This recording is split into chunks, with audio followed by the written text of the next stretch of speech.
Industry 4.0 is equated to Education 4.0. Industry 4.0 implies Education 4.0. And Education 4.0 leads to Industry 4.0. It was mentioned in the article Philippine Higher Education vis-a-vis Education 4.0, a scoping review written by Pangandaman, Ali, Limbayag, Ergas, and published in the International Journal of Advanced Research and Publications. Industry is mutually partnered with education, as history proves that revolution in the industry from 1.0 to 4.0 has paralleled the relationship with education from 1.0 to 4.0. It means one must go with the other one. It is tantamount that once the industry revolves, and so with the education.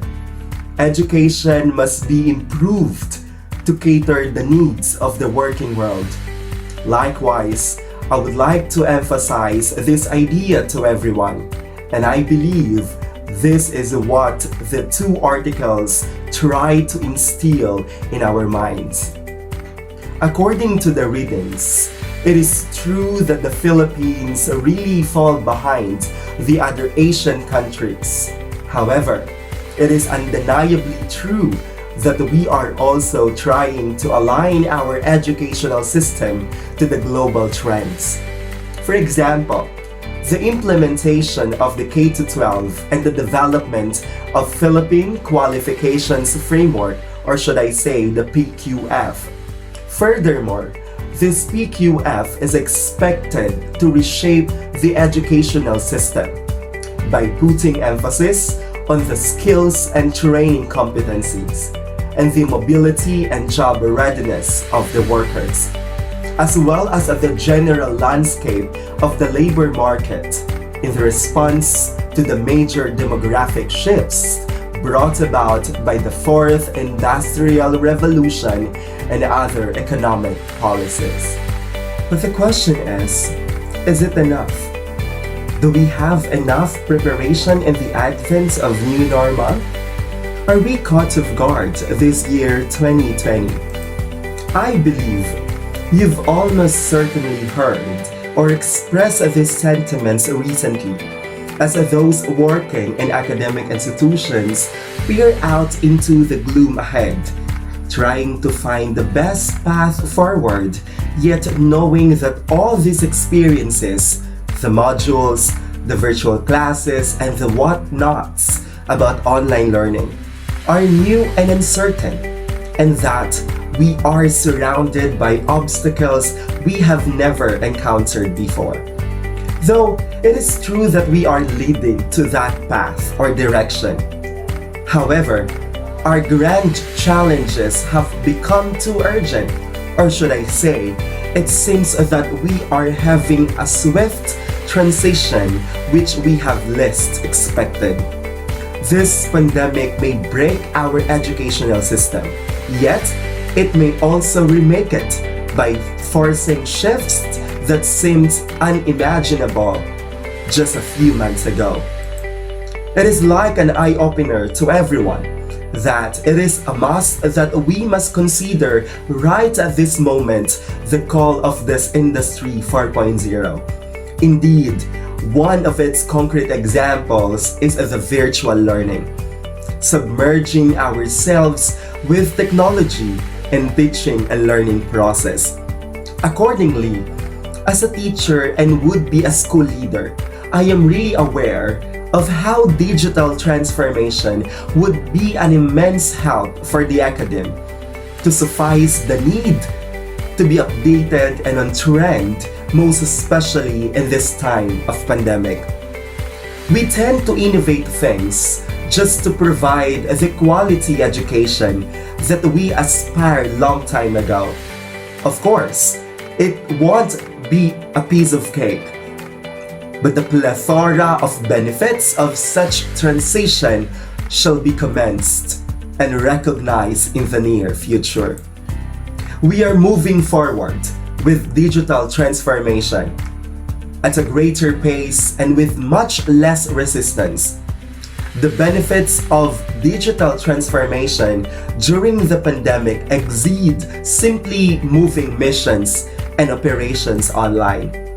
Henceforth, digital transformation is basically the process of optimizing and transforming the institutional operations, strategic directions, and value proposition through deep and coordinated shifts in culture, workforce, and technology.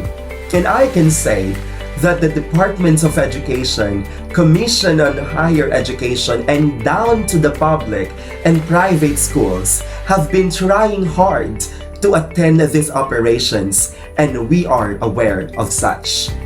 Moreover, it entails fundamental shifts in an institution's culture and workforce, as well as in the technologies it adapts.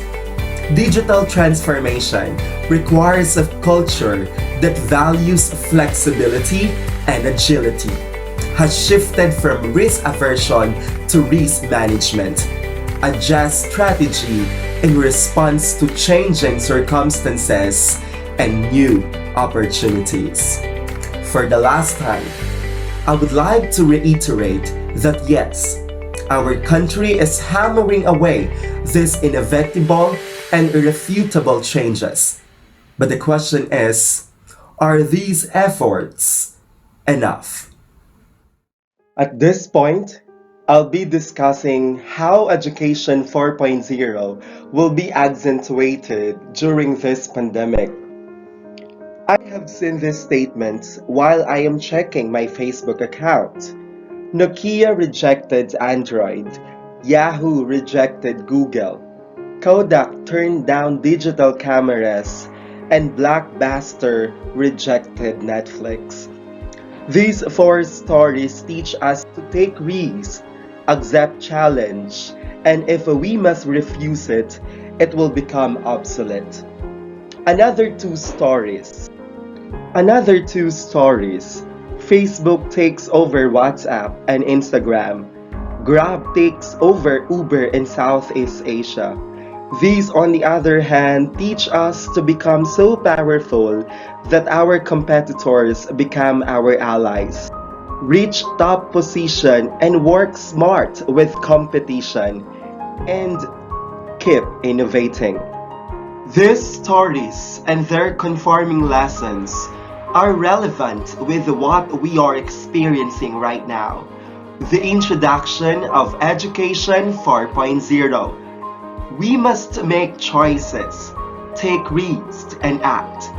Today's world demands that we move from deliberation and debate to rapid and responsible action. But to avoid devolving into mere deferring, our actions must be guided by visions of both the what and the how. We live in difficult times, and we must live up to those times. With that, let me present my ideas on how to migrate this Education 4.0 despite the pandemic. I am supporting the following concrete plans and activities that must be sorted out and exhaustively thought about. Using the power of research, providing series of training to teachers, and innovating performance tasks. I must say, the purpose of research is to inform action. Thus, your study should seek to contextualize its findings within the larger body of research. Research must always be of high quality in order to produce knowledge that is applicable outside of the research setting. Furthermore, the results of your study may have implication for policy and future project implementation. And so, I firmly believe that with the help of research, we can generate resolutions with the difficulties we are currently facing. Likewise, we can use the power of research so that the students, shall be able to train themselves to become trailblazers as well as problem solvers. The ability to solve problems is a basic life skill and is essential to our day-to-day lives at home, at school, and at work. We solve problems every day without really thinking about how we solve them. Hereafter, students are already preparing themselves on what lies with their future. In the current fast-changing global economy, employers often identify everyday problem solving as crucial to the success of their organizations. For employees, problem solving can be used to develop practical and creative solutions, and to show independence and initiative to employers, or should I say, to the entire organization. The second strategy is providing series of training to teachers. At present, it is crucial for the teachers to think for alternative ways on how to assess students' performances, concept familiarization, and/or acquisition of learning. Therefore, the current academic setup is relative to what Education 4.0 wanted to infuse, and it is maximize the use of technology, exhaust the other technical resources, and demonstrate superiority on how to emancipate oneself from the traditional teaching and learning process. The utmost creativity shall be transpired by the students themselves. In addition, there's no way to grow and stand out by doing things the same old way like everyone else. You need to go beyond and provide a truly exceptional experience. Subjective type of tests are highly encouraged, not only to lower the possibility of cheating, but to intensify the retention of the taught lessons or deepen one's cognition. By doing so, we are not only depriving ourselves to think out of the box, but trying to look for greater possibilities of our students' inventiveness rather, on application of their learning. One common advice in this period is it is not a time to innovate or be creative. We do not completely agree with this. At a time when we face one of the major challenges to which we need to provide solutions to ensure we continue to deliver our courses and support our students. We need to be creative and sometimes adopt changes that are outside our comfort zone. Finally, remember to create a plan to keep yourself safe and supported, as these are hard times for everybody, including ourselves. And that is the second strategy. Again, providing training to our dear teachers. The third strategy that I would like to accentuate on how Education 4.0 will be included or migrated in this time of pandemic is innovating performance task. This pandemic really has been teaching us a lot of things, and one of which is the ability for us teachers to submerge ourselves with the use of technology. That there is a lot more beyond what traditionally happens inside the four corners of a classroom, what is being written in a book, and how we taught strategically. However, we cannot negate the fact that there is a percentage of teachers who are resisting this kind of new teaching strategy or encountering difficulties to demonstrate their best. Therefore, teachers need professional development to help them address the challenges of distance learning. especially teachers who are working with the most vulnerable students.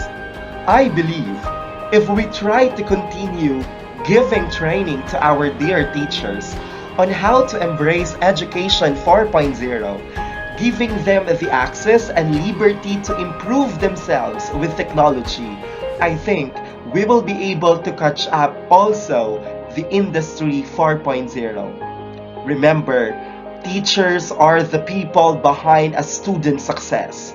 Or should I say, they play vital role in forming students to become better individuals and well-equipped working people.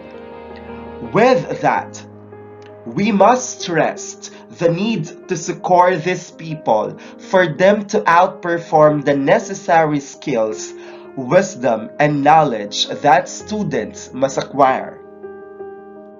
In the fields of K-12 education administration, it is particularly important for school administrators to encourage teachers to pursue professional development, not only to ensure the best learning outcomes for their students, but also to be more effective and satisfied in various other aspects of their work. Educational technology, school district guidelines, and curriculum standards are constantly changing, making it challenging for teachers to keep up with trends and best practices in the field. Professional development transforms teachers into better and more apt educators by enabling them to create relevant and tailored course instructions for today's students. Implementing professional education development has benefits for both teachers and students, but most importantly, it helps teachers become better educators and develop into competent future school administrators. Once again, these are the three possible strategies that we can inculcate in our educational system for us to be able to catch up Education 4.0 despite this pandemic. 1. Using the power of research. 2. Providing series of training to teachers. And 3. Innovating performance tasks. I believe it is also in the hands of our government, as well as to the higher education institutions, the success of Education 4.0 in the Philippines, leading to the possibility of catching up to Industry 4.0 as well. Their immense contributions to ensure improvement in our educational system shall provide an impact on how to adapt this development and the preparations in the near future.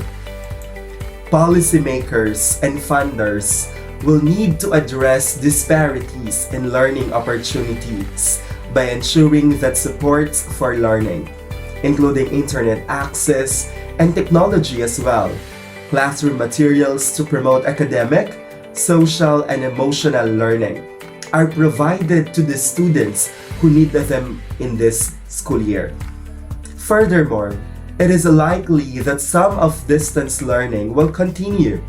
Education or educators need resources and strategies to help students stay motivated and engaged while they are learning remotely, as well as guidance to provide students with hands-on learning opportunities, and to assess and support students' social and emotional learning in spite of the current setup. And government must address these, must invest to these learning resources aside from other unnecessary things or programs which are not priorities in these present times.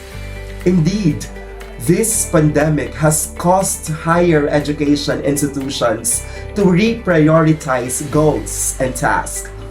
District leaders should be prepared to help them as they shift to plan for emergencies, address learning gaps, and deal with the students' mental health issues that might be exacerbated by the pandemic's effects.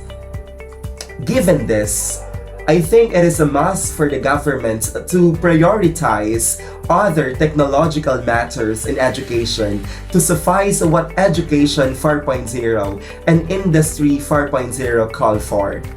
The government must take necessary actions to ensure that still quality education will still be plausible notwithstanding the current situation.